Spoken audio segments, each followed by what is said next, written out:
Fried Bar Blue, ang puting damit ay magiging mas puti ito, mas puti ito, mas puti ito. sa Fried Bar Blue. Pwedeng hindi na ako magtina, anyel o bleach dahil ang Fried Bar Blue ay may power whitener na nanunuot sa bawat hidla. Kaya ang damit ay kisla puti at panayan pa sa kamay. Mas puti ito, mas puti ito, mas puti ito. Fried Bar Blue with power whitener. Di lang puti, kisla puti. Fried Bar Blue. Manufactured by ACS Manufacturing Corporation. ISO certified. World-class quality. ACS.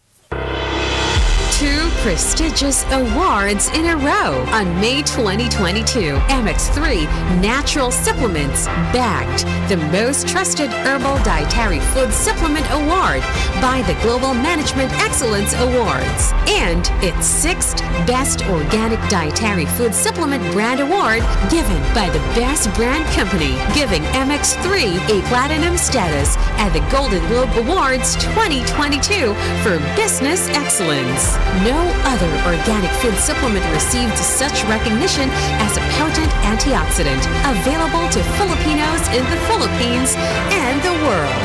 Congratulations, MX3. To God be the glory.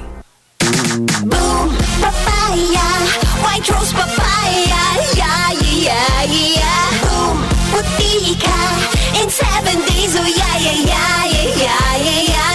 White rose papaya. New White Rose Papaya. May double whitening ng papaya extracts and vitamin B3. Clinically proven magpaputi in as early as 7 days with regular use. Boom, puti ka, white rose papaya, yeah, yeah, yeah, yeah, yeah. Papaya puti, papaya fast. White Rose Papaya with vitamin B3. Manufactured by ACS Manufacturing Corporation. ISO certified world-class quality. ACS. Sali na sa masayang bardagulan ng mga Kalye Queens. Tuwing Sabado, 8:30pm sa TV5 at Linggo, 8pm sa Sari Sari Channel.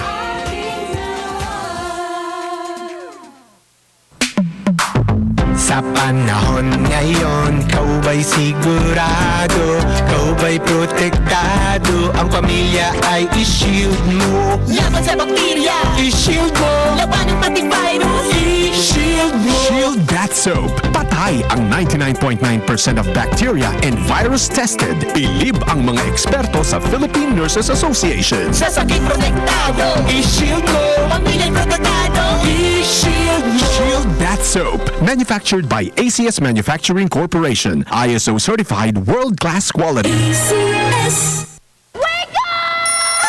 Start your day right. Mag-Santhong Plus Coffee Mix na. Ang kape na di lang pampagising. Nagbibigay pa ng energy. Santhong Plus Coffee Mix with soya, manunggay at santhong. Kape na, gamot pa. Santhong Plus Coffee Mix. Mabibili sa mga butika.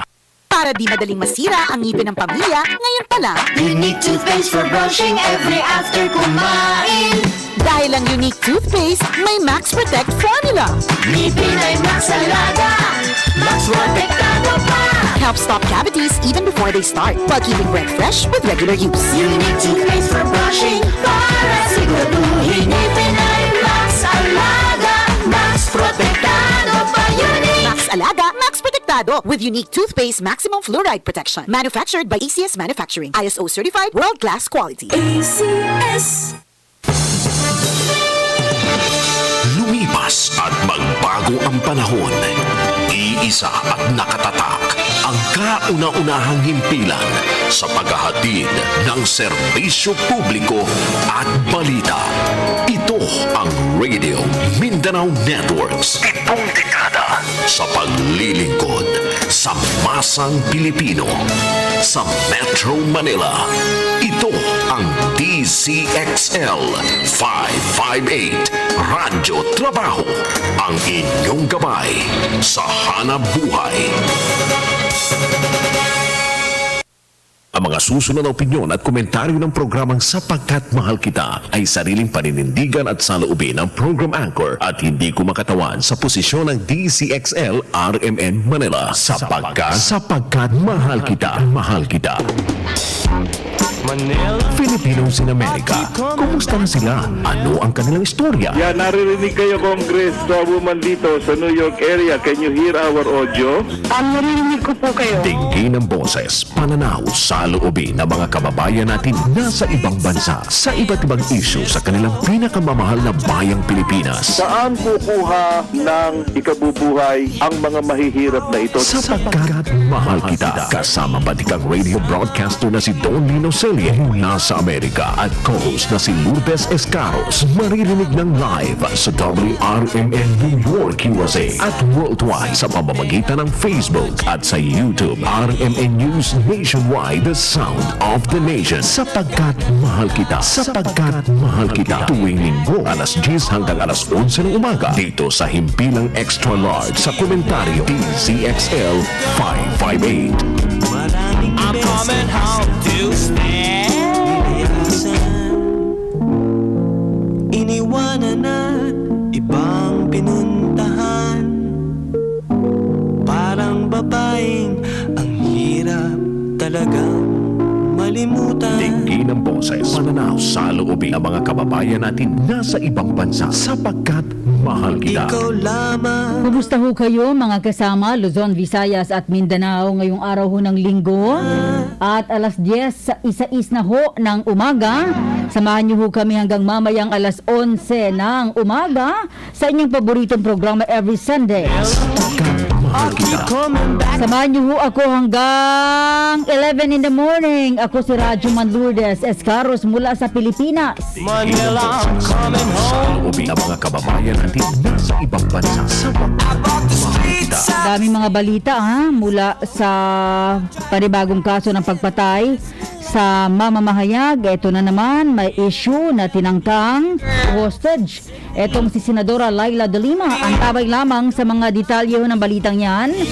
Alamin natin ang mga usapin sa Amerika mula sa RMN New York, USA. Tingin ng boses, pananaw, saloobin ng mga kababayan natin nasa ibang bansa. Kasama natin si Radyoman Don Lino Celle. Magandang gabi dyan, Don Lino. Arms, Manila. Magandang pagbati sa lahat ng sumusubaybay sa ating palatuntunan sapagkat mahal kita, Luzon, Visayas, and Mindanao na napapakinggan sa napakalaking bahagi ng Estados Unidos, buhat dito sa New York. And of course, sa mga nakikinig sa iba't ibang panig ng daigdig. Hello to you, Miss Lourdes Escaros. Alam mo, Lourdes, sa second portion ay hihingi kami ng update dun sa binanggit mo tungkol sa masaklap, malagim na naging kinabukasan ng pagiging journalista, commentator ng isang kabayang Pilipino. Because the first portion, uunahin ko itong ibigay sapagkat napakarami ng mga Filipino rito. I cannot believe it. Na talagang, Don Lino, bigyan mo kami ng informasyon about Miss Rodney Gabriel. Ipinagmamalaki namin siya.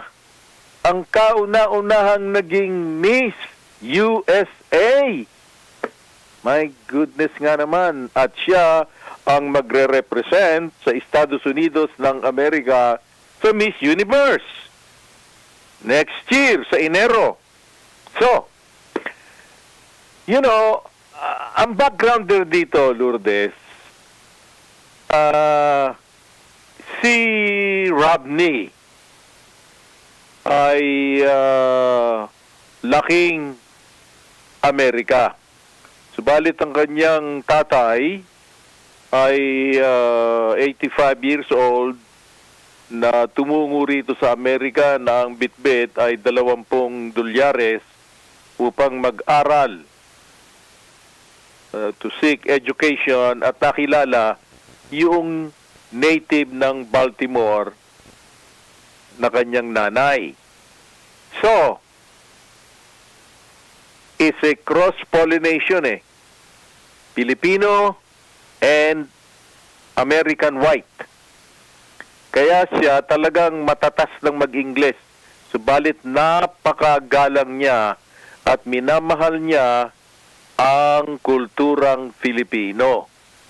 Yun ang una nating ibibigay dito sa mga humihingi ng informasyon.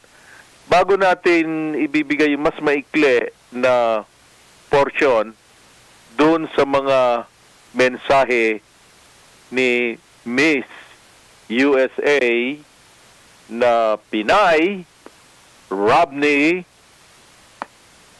Gabriel. By the way, yung spelling nun capital R, apostrophe, then Gabriel. Sa atin dyan, si Gabriel. That's right. Oh.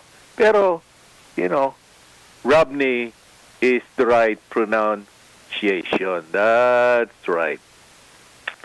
Anyway, narito yung informasyon nang siya ay nanalo, pangatlo hindi siya sumuko, doon sa Miss Texas competition. Narito. Your new Miss Texas USA for 2022 is Arbany Gabriel, and I am so honored to have her with us today here at CW39. For those of you who are joining us for the first time, I'm Sharon Melton. This is your new Miss Texas USA for 2022. Arbany Gabriel, how are you feeling, and welcome to CW39. Thank you. Oh my gosh, I feel amazing. My heart is full of joy from watching that video. It brings me back. That was such a special time. I'm still processing it because it's... Well, let's let people know who you are, Arbany. Where do you come from? And let's just start with there. Where are you originally from? I'm a Filipina Texan. My dad is from the Philippines. He came here on a college scholarship with $20 in his pocket. And my mom is from Beaumont. She's a country woman. And they are a match made in heaven. Growing up with two different cultures has made me the person I am because the family dynamic is so different on my mom and dad's side. And it's really just made me a very open-minded person. I love that. And also the emphasis on being a Filipino-American woman. It's really huge because there's something people may not realize. You are the first Filipina woman to win the title of Miss Texas USA ever in the history of Miss Texas USA. So that also probably makes you very, very proud. It makes me extremely proud. It really hasn't sunk in because I think it's so powerful to be the first person. It's a big responsibility, too. I love that I can represent Filipinas, my culture, and pave the way. I hope other women, Asians, can be inspired to join pageantry or any other field they may not see themselves in at first. They can break that glass ceiling. Well, flashback, I had been modeling for about 8 years, so that kind of introduced me to pageantry. I had a friend saying, hey, you should do a pageant, and I really didn't know anything about it, so I kind of just brushed off that idea. I was like, I'm too busy, I'm working on my fashion brand, like I love modeling already.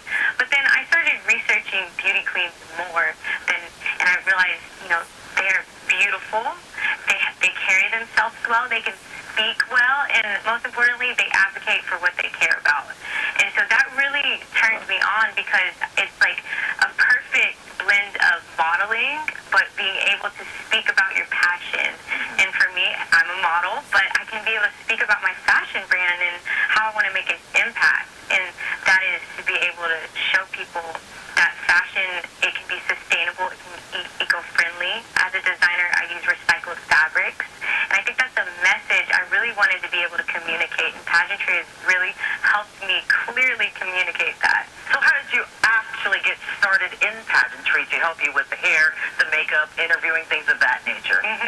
Well, I signed up at the Miss Academy. That's a school here in Houston, and they have training from speaking, interviews, mock interviews, hair, makeup, walking, everything you can imagine for pageantry.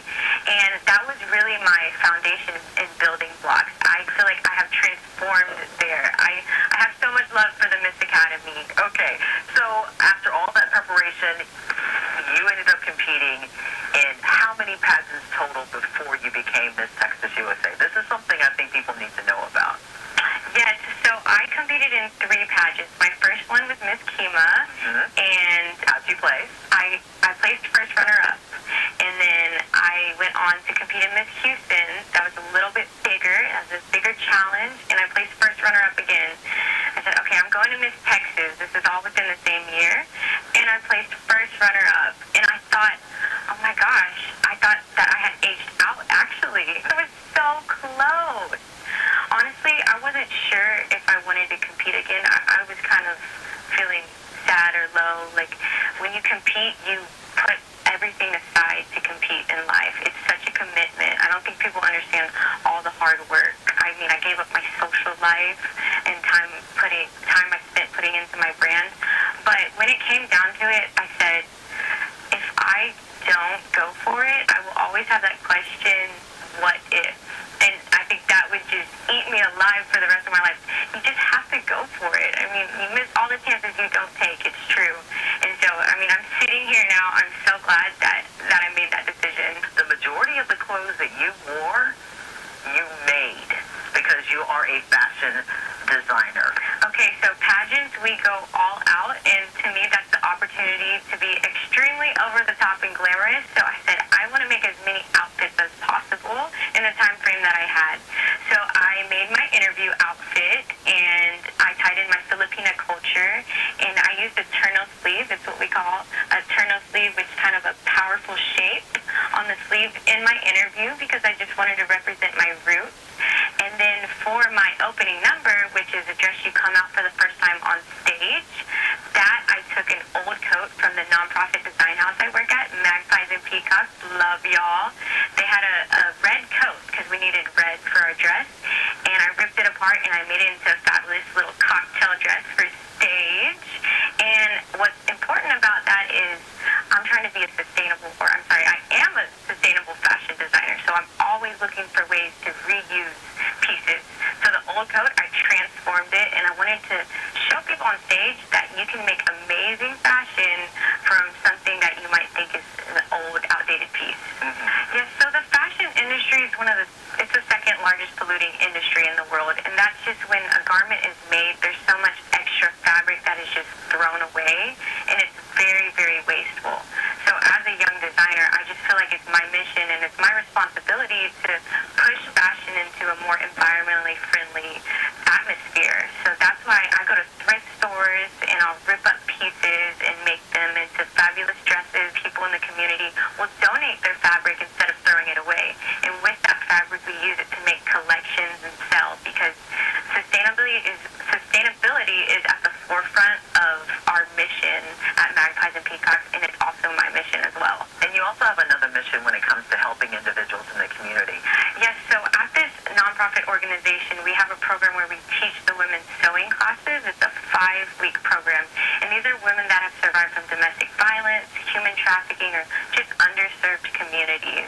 And we partner with local shelters, and basically we have an application process. If these women have an interest or just a slight curiosity about sewing and never had the tools to learn, we give them the tools to learn. We give them a sewing machine, and I personally teach them from day one, even if they have no experience, and it's all about giving people opportunities, planting the seeds for them to grow, to transform their lives. At least they tried, at least they applied themselves.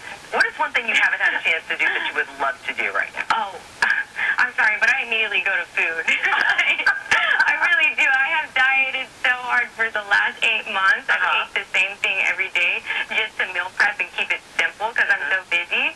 So I've had food cravings in my dreams. You also have a favorite Filipino food that I know you love extremely well. You haven't had a chance to. Oh, yes. Halo halo. Yes. That's a mixture of jellies, coconuts, ice creams. Oh, my gosh. It's just a big bowl of goodness. If you haven't tried it, you've got to try it. And I'll admit, she introduced this to me, and I am like over the moon. It is so, so good. You have now, even though you've been Miss Texas USA less than 48 hours, you have a pretty huge fan base that is starting to develop because of your Filipino American heritage. The Filipinos out there, I saw that right after you were crowned. People want to take pictures, and it was a large portion of the Asian community, which I thought was so beautiful. So any message you want to give to the Filipino Americans and Filipinas around the world right now? Oh my gosh, maraming salamat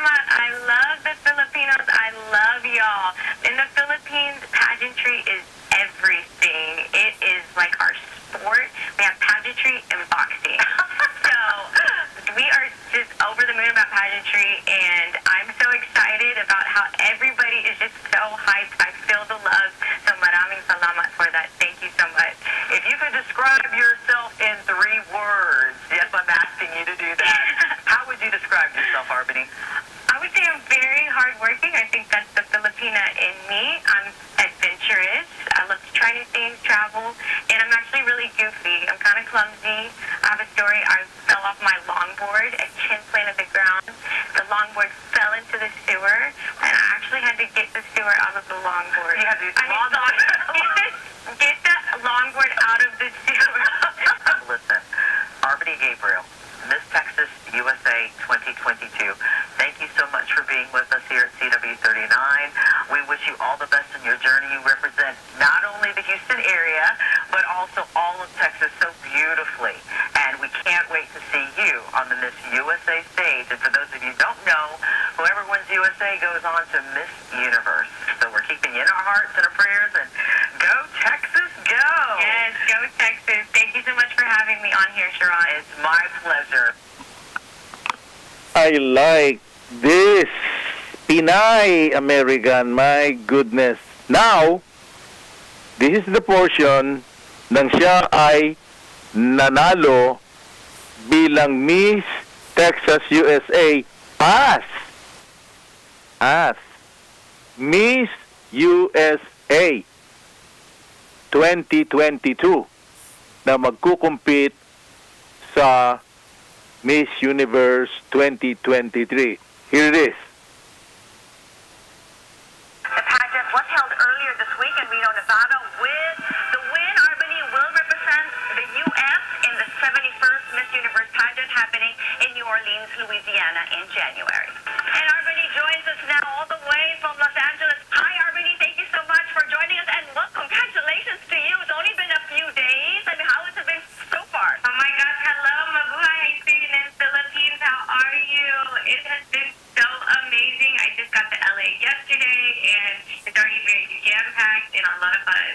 You seem to enjoy, or you seem to have embraced your Filipino heritage. Talk to me about, first of all, that look, that wonderful look you Maria Clara inspired. Tell me a little bit about the inspiration, of course, the creative process. Well, the story behind it is that I wanted to celebrate and give thanks to them. So my mom is from Texas, my dad is from Manila, Philippines, and they actually got married in the Philippines. And those flowers you see there are the same flower designs that was on my mother's wedding dress. And I have the Maria Clara collar just to champion my love for not only my Filipina roots, but how I'm proud to be a Texan. And I just wanted to showcase my best self as a designer on the Miss USA stage. Well, you were a fashion designer. You actually run your own label. You have this eco-friendly clothing brand. Yes, so if you don't know, the fashion industry is the second largest polluting industry in the world. And as a fashion designer, I want to be a part of the movement that is pushing the industry to be more sustainable. So what I do as a designer is I take old pieces and I recycle them into fabulous new pieces, or I'll take sustainable materials that are silk or natural fibers and create that way, just to share the message and combat the issue of pollution in our industry. And, being a fashion designer, you're actually wearing one of your creations right now. Actually, yes, I am. I'm so glad you asked. This is a one-shoulder creation of mine. That's a Filipiniana sleeve. And it was actually one of my backups for Miss USA that I never wore, so it's perfect timing. I can wear it for this interview. I mean, did you come up and you create a lot of your outfits?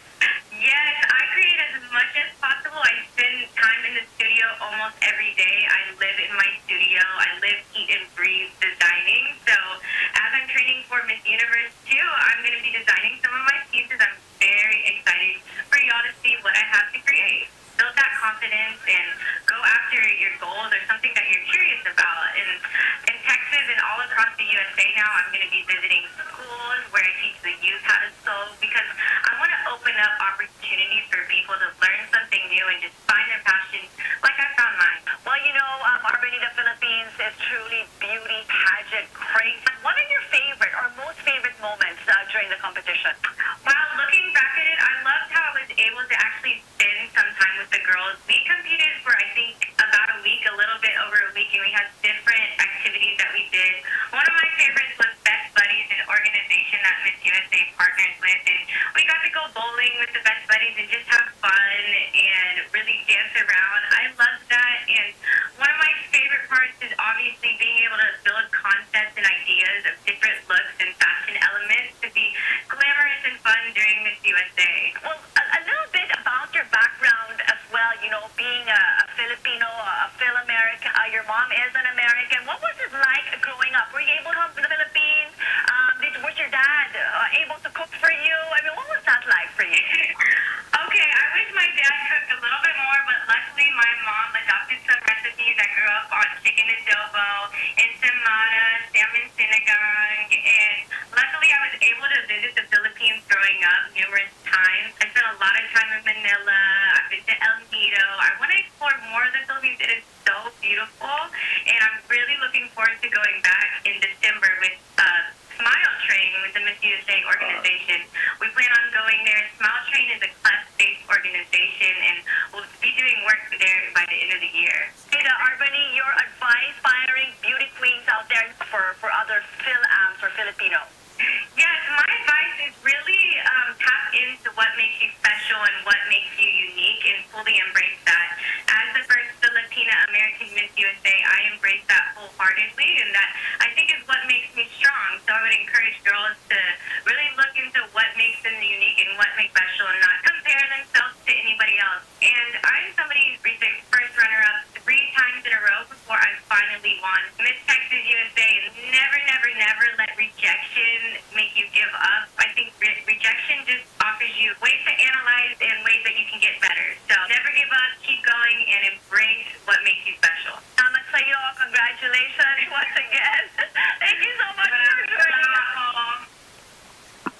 Maraming salamat po, and let me say I credit to CW39 in the United States. Anyway, anong say mo ron na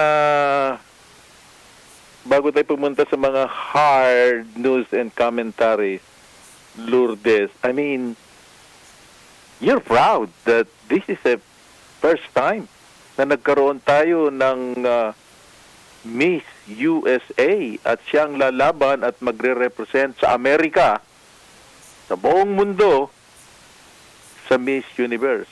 What say you, Lourdes? Well, syempre lahat naman ay proud na may kalahi tayo na magdadala ng pangalan ng Amerika sa mga international o sa international beauty pageant.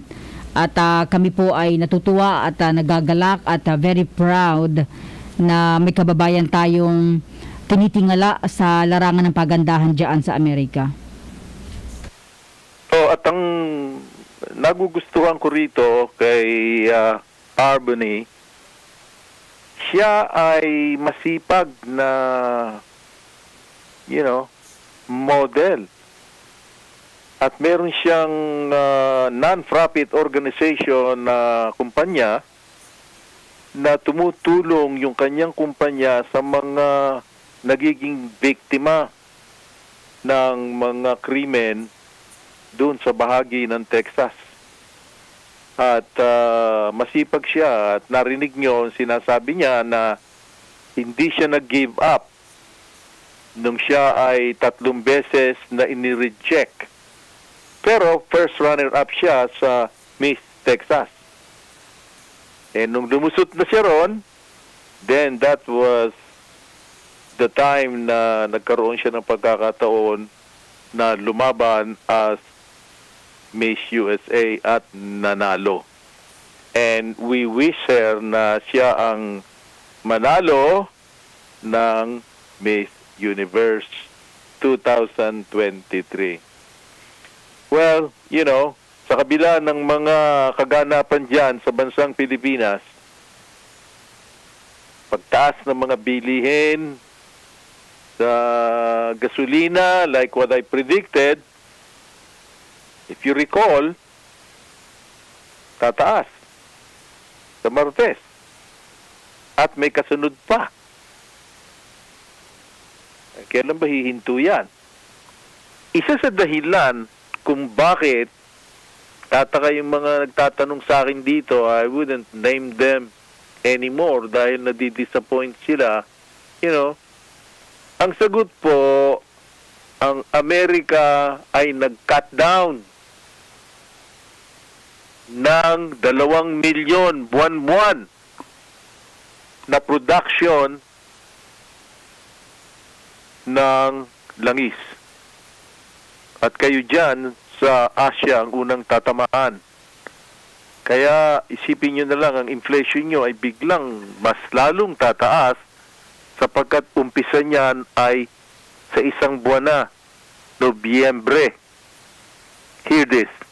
The White House calls it short-sighted, a decision by leading oil-producing nations today to cut production by a larger-than-expected amount, about 2 million barrels a day, beginning in November, citing uncertainty about the global economic and oil market outlook. The White House says President Biden is disappointed, isn't ruling out more releases from the U.S. Strategic Reserve, and is directing the U.S. Energy Secretary to explore additional responsible ways to boost domestic supply. The White House is also now disputing that President Biden failed to deliver on a pledge to ensure the market has adequate oil supply. And this is a balancing act now of long-term versus short-term goals. In the long term, the Biden administration has very ambitious goals to cut fossil fuel emissions way, way down. But in the short term, they say they know that people are hurting from high gas prices and they're going to do what they can to bring some relief. Oh boy. You know, sa ngayon mababa rito ang gasolina. Pero sa isang linggo, ito ay inaasahan na baka mag-average ng $5 mahigit. Which means na ang ibang bahagi ng daigdig, particularly ang Southeast Asia, tataas ang inyong mga energy costs. Lourdes, you know, it's time again for you to do your commercial. At kami ay standby dito sa mikropono and we'll wait for your green light. Go right ahead. Okay, thank you. Thank you, Radyo Mandon Lino, Celle, sa ating mga kababayan sa Amerika. Tumutok lamang sa mga balita dito sa DZXL 558 Manila. Iniwanan na iba 10:33 in the morning. At si Don Lino ay kumukuha rin po ng update kaugnay sa nangyari ho dyan kay Senadora Laila de Lima, pero wala pong masamang nangyari sa kanya. Paglilinaw lamang po natin. Medyo ano lang siya medyo maraming tanong. Marami lang talaga nagtataka ano yung nangyari. Kasi si Senadora Laila de Lima po ay nasa custodial center po yan ng Philippine National Police. Siya po ay nakakulong sa isang pribadong, nag-iisa siya sa kanyang kulungan, no? So paano siya ma-hostage daw or matatangkang hostage, ano bang term, matatangkang kunin as hostage kung siya ay nasa isang kwarto na siya lang. At syempre may sarado yun, no? And paano makakapang-hostage din or makakatakas yung sinasabing 3 na miyembro ng Abu Sayyaf? Parang parang ang daming butas. Pero kung titinanuhin natin, ito ay babagsak sa security measure ng Philippine National Police. Kasi yung custodial center po kinaramihan po dyan mga VIPs or medyo malalaking pangalan at mga critical na may mga kaso. Anyways, babalikan po natin yan mamaya. Oras natin 10:34 ng umaga. Promise me you'll never let go. Manila, Manila. Boom, papaya, white rose papaya, yeah, yeah, yeah. Boom, puti ka in 7 days, oh yeah, yeah, yeah, yeah, yeah, yeah. White rose papaya. New White Rose Papaya. May double whitening ng papaya extracts and vitamin B3. Clinically proven magpaputi in as early as 7 days with regular use. Boom, puti ka, white rose papaya, yeah, yeah, yeah, yeah, yeah. Papaya puti, papaya fast. White Rose Papaya with vitamin B3. Manufactured by ACS Manufacturing Corporation. ISO certified world-class quality. ACS. Ang buhay ay masaya pag ang hugasin ay easy, lalo na sa maserong kaldero at kawali. Kaya mag-smart dishwasher dishwashing paste. Pang heavy-duty hugasin. Ang galing, galing, galing. Smart! Yan ang Smart Dishwashing. May double tanggaling formula, tanggal galing ang sebo at bakterya. Kaya ang Smart #1 dishwashing paste. Ang galing, galing, galing. Smart! Yan ang Smart Dishwashing. Smart dishwashing paste. Manufactured by ACS Manufacturing. ISO certified. World-class quality. ACS. Samsung Plus Herbal Capsule. Ako si Jessa, 25 years old. Dati may leukemia ako. Kasabay sa pag-take ko ng aking mga gamot, ang Santon Plus Herbal Capsule. Ang laking tulong talaga ng Santon Plus. And finally, I'm a leukemia survivor. Samsung Plus. Mabibili sa mga butika. Sa Pride Anti-Bac Detergent, linis ang labada, knock out ang bakterya. Stop ang germs sa Pride with Antibac.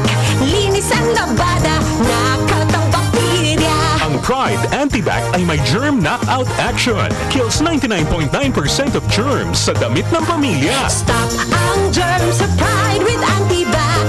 Linis ang labada, knockout ang bakterya. Pride Anti-Bac Detergent. Manufactured by ACS Manufacturing Corporation. ISO certified. World-class quality. ACS. Sa Metro Manila, DZXL. Radyo Trabaho. DZXL. Ang tunay na gabay sa hanap buhay. Maraming beses na kitang nilayasan, iniwanan at ibang pinuntahan. Sapagkat mahal kita. Ang hirap. Okay, balik ho tayo mga kasama sa programang Sapagkat Mahal Kita ngayong araw ho ng linggo. Mula sa Pilipinas, ako pa rin si Radyoman Lourdes Escaros. At sa Amerika, kasama ho natin si Radyoman Don Lino Celle. Kanina ay iyong napakinggan ang panayam sa Filipino na siya po ay magdadala ng pangalan po ng Amerika sa International Beauty Pageant. Manila, Biruin nyo, may Miss World tayo, may Miss Universe, at eto, yung Amerika, ang pinakamagandang dilag dyan ay isa pong Filipina. Talaga ibig sabihin, magaganda ang mga Pinay. Puntahan natin, balikan natin, Radyoman Don Lino mula sa RMN New York, USA. How are you?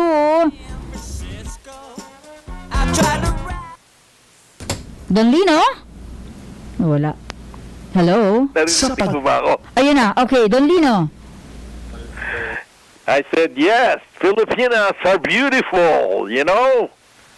Eh, yung sinasabi ko dito sa mga kanu eh. Alam mo ba na mga kanu rito, bilib na bilib sa kanya. And just to give you, for your information, alam mo ba ang activity sa ating mga nakikinig? Inanalyze nung aming programa dito sa WRMN ang aking account. Dahil doon sa interview na yon, 12,342. At ang mga nagpapalitan ng comments ay kulang-kulang 2,000. My goodness, you know. I have no idea na ganung kalapad ng nararating ng palatuntunan ito. Hindi lang yung mga followers natin, dahil public eh, you know. At nais ko lang na ituwid yung sinasabi mo na international, you know, because there is another, you know, Miss pageant na ang title talaga ay Miss International. It's the Miss Universe. Ang susunod niyang lalabanan representing the United States.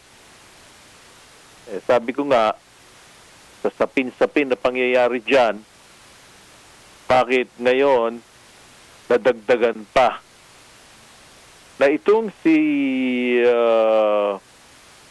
Senator Laila de Lima, paano nangyari at wala kaming makuhang because this is just, I think, kailan lang, mga ilang oras lang nangyari eh.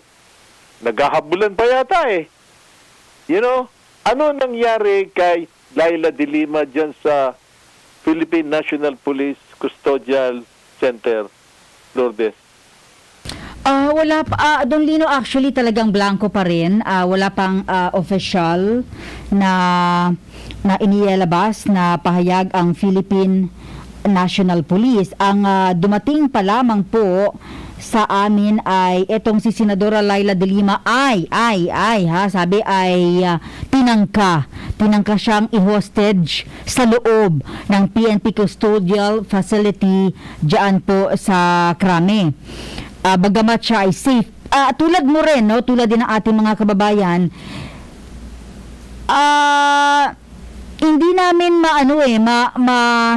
visualize paano nangyari. Ang sabi ng PNP ay etong sina Arnel Cabintoy, Idang Susukan at Feliciano Sulayaw Jr., ito ay mga suspect na nasa PNP custody at ito'y nagtangkang tumakas kanina. Ito po ay mga miyembro umano ng Abu Sayyaf Group.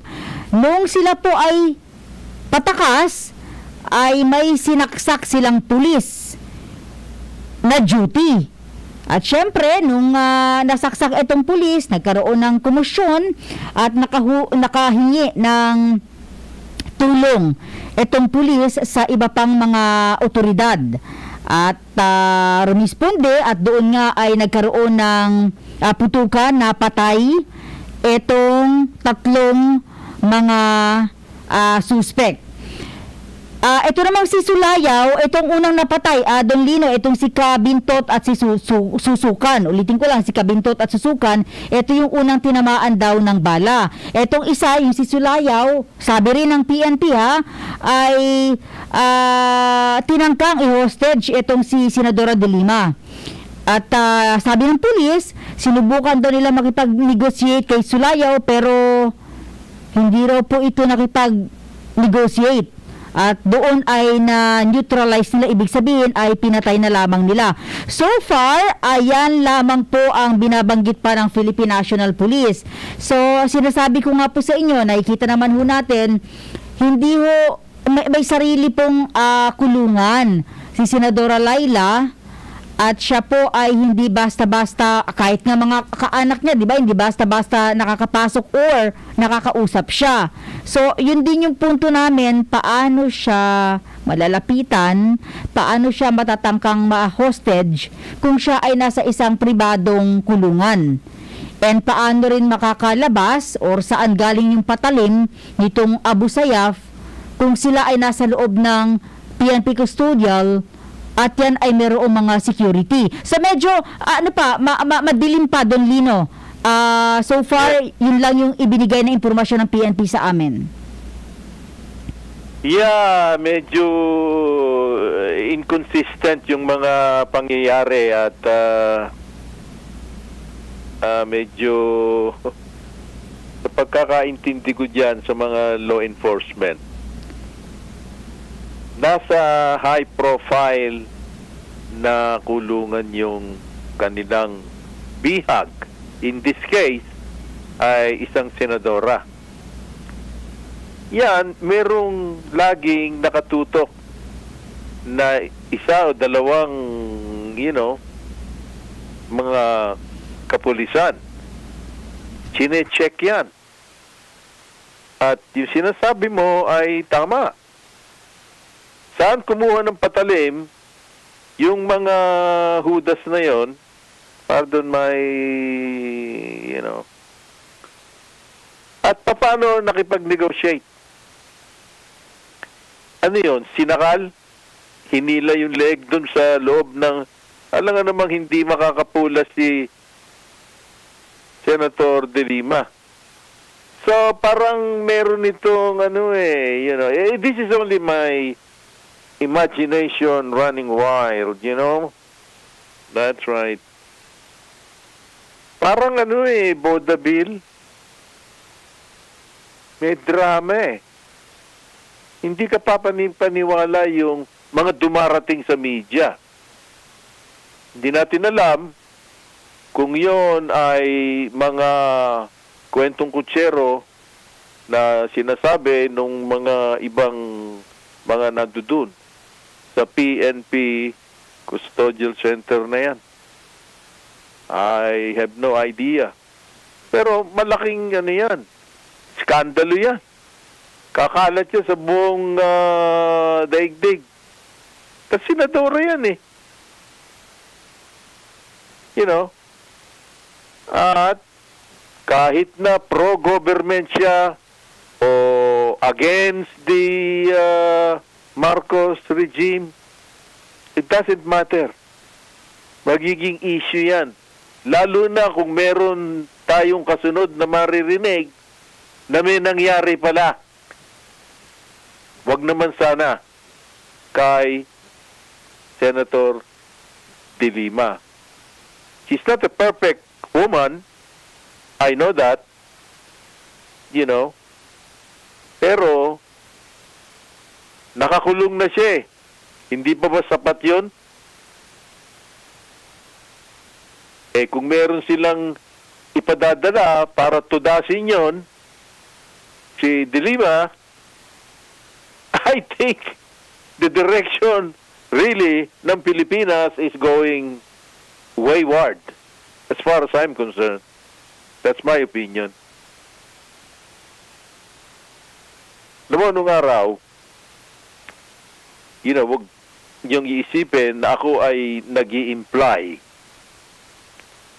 Meron akong naging malapit na kaibigan na ang kanyang wife ay merong kamag-anak na mataas ang katungkulan sa sandatahan ng Pilipinas. Huwag na tayong magbanggit ng ranggo. Okay? Subalit may access yon sa Bilibid Prison. I'm talking about the Bilibid Prison. Okay? Itong kaibigan ko, hindi siya para gumawa ng usap. Napaka-decente nun, kaya pinagkatiwalaan ko yun na siya ang nagpatakbo ng aking kumpanya riyan sa Pilipinas. That was in the 1980s. Ang sabi niya sa akin, alam mo, Adre, hindi na maganda nangyayari sa atin sa Philippines. Bakit, kako?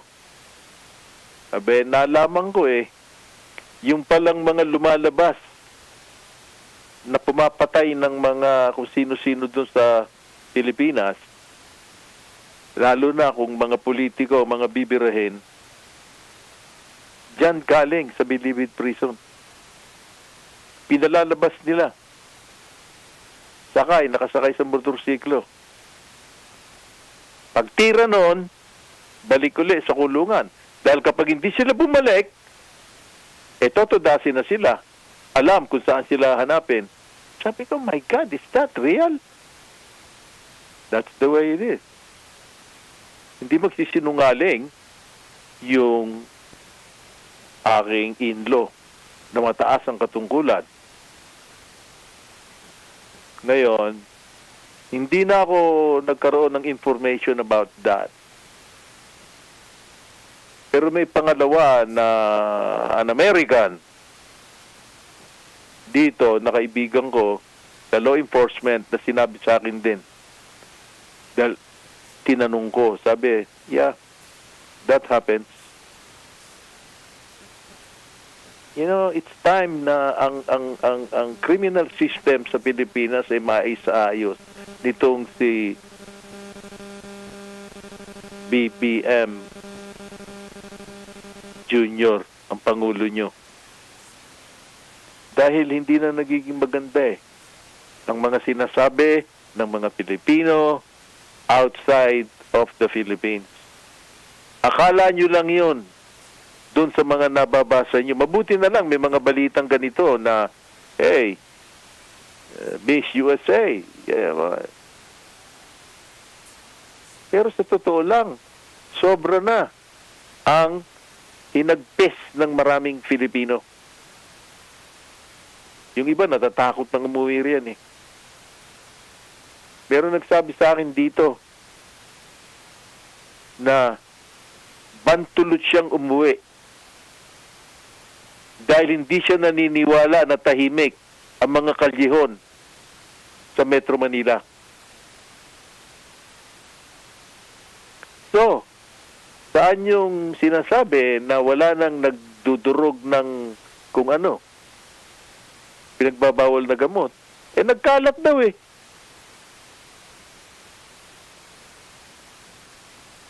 At nangyari pa itong malagim at karumal-dumal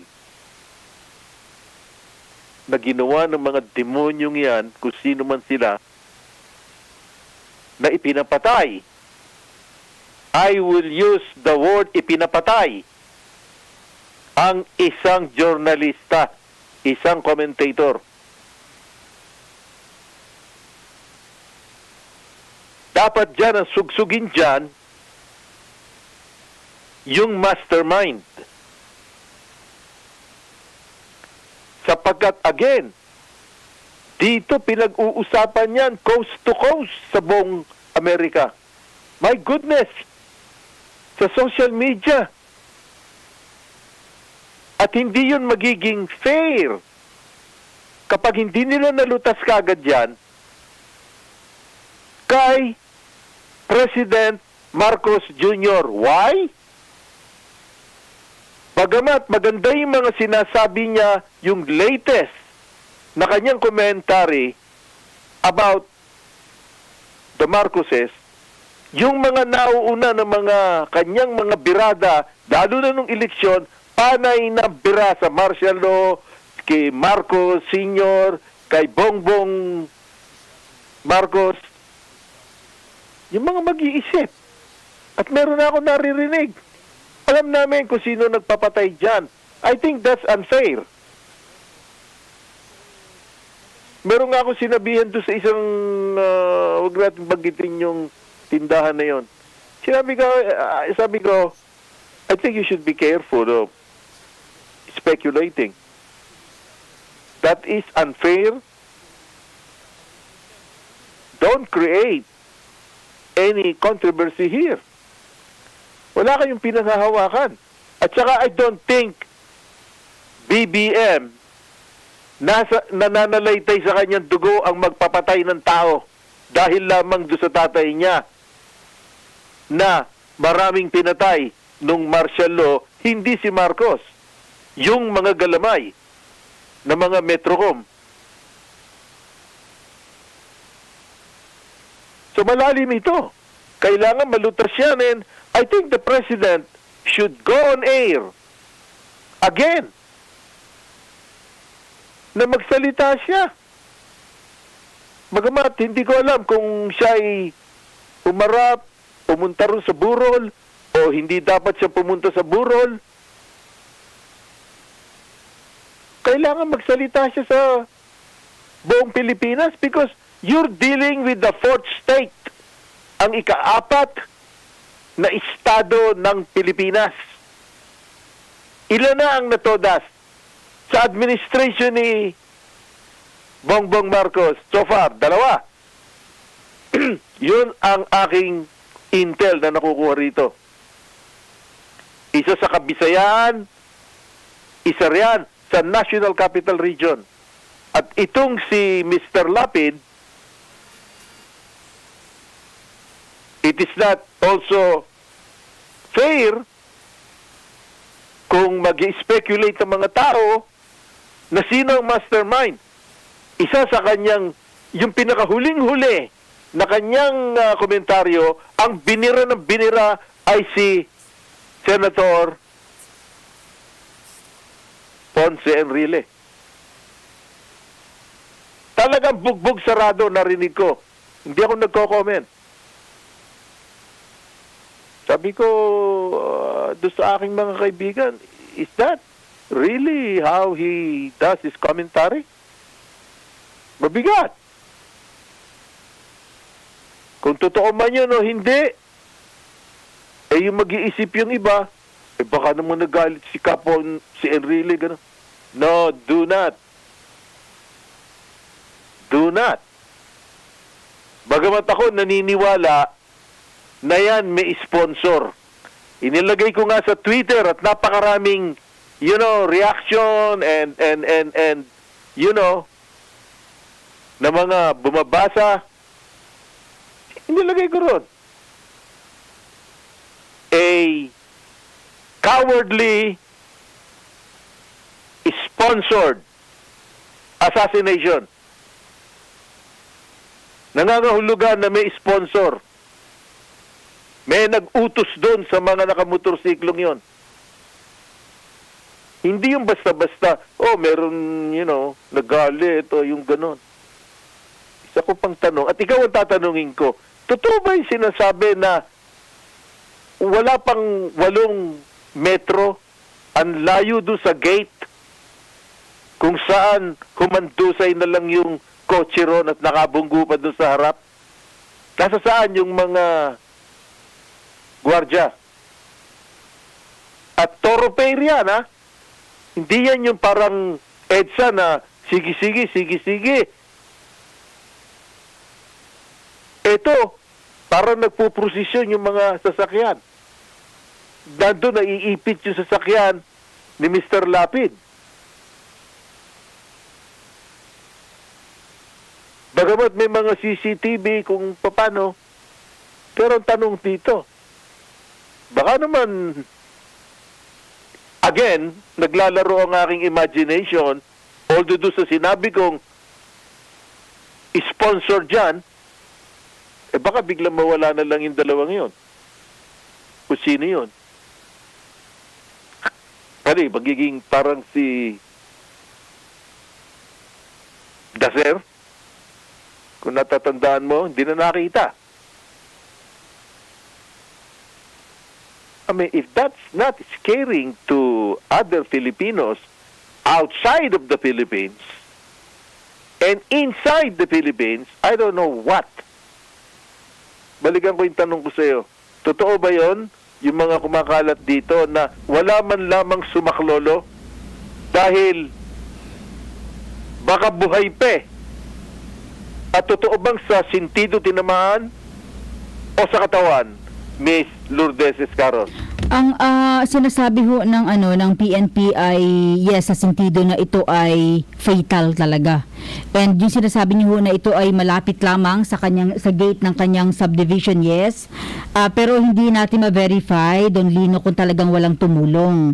Kasi when we say village, talaga may security guard po yan sa lahat ng kanyang mga gate, no?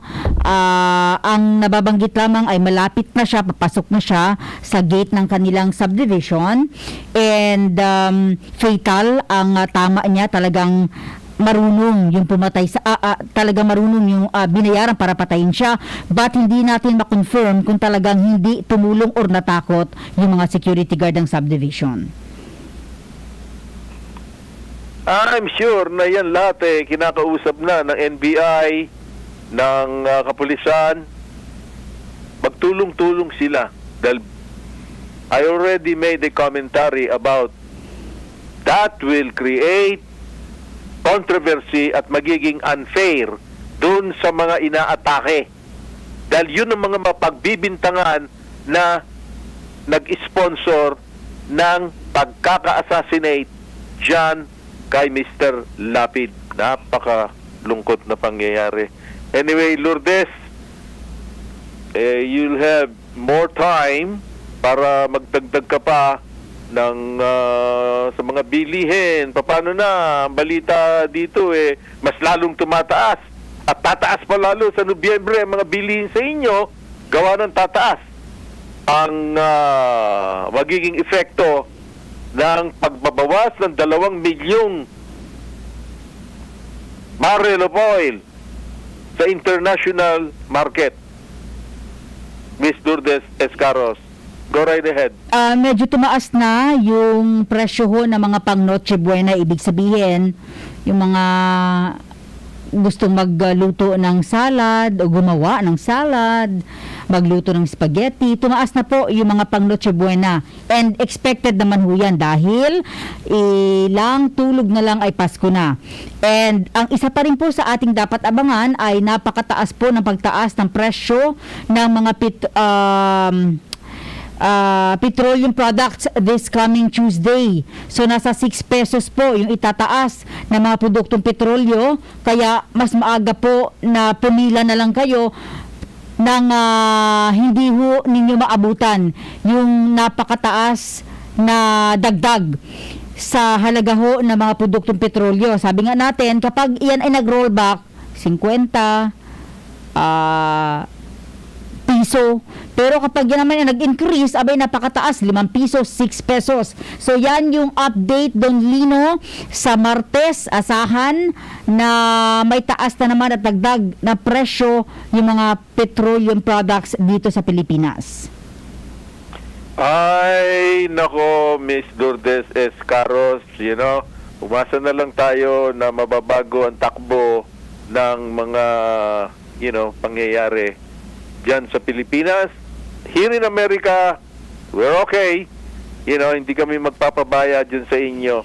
Maraming salamat sa iyo, Miss Lourdes Escaros. We'll see you again next week, Sunday, 10 a.m.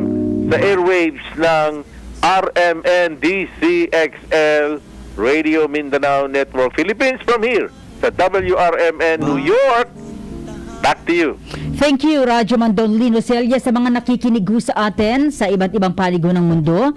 Maraming salamat sa inyo. Until next Sunday, samahan niyo po kami dito lamang sa inyong paboritong programa every Sunday morning. Mahal kita. Si Don Lino Celle mula sa RMN New York, USA. Nakasama ho natin. Lagi ho yan every Sunday sa mga updates sa Amerika at sa iba't ibang panig ng mundo. At sa Pilipinas, ako naman po si Radyo Man Lourdes Escaros. Happy Sunday, everyone! Manila, I keep coming back to Manila.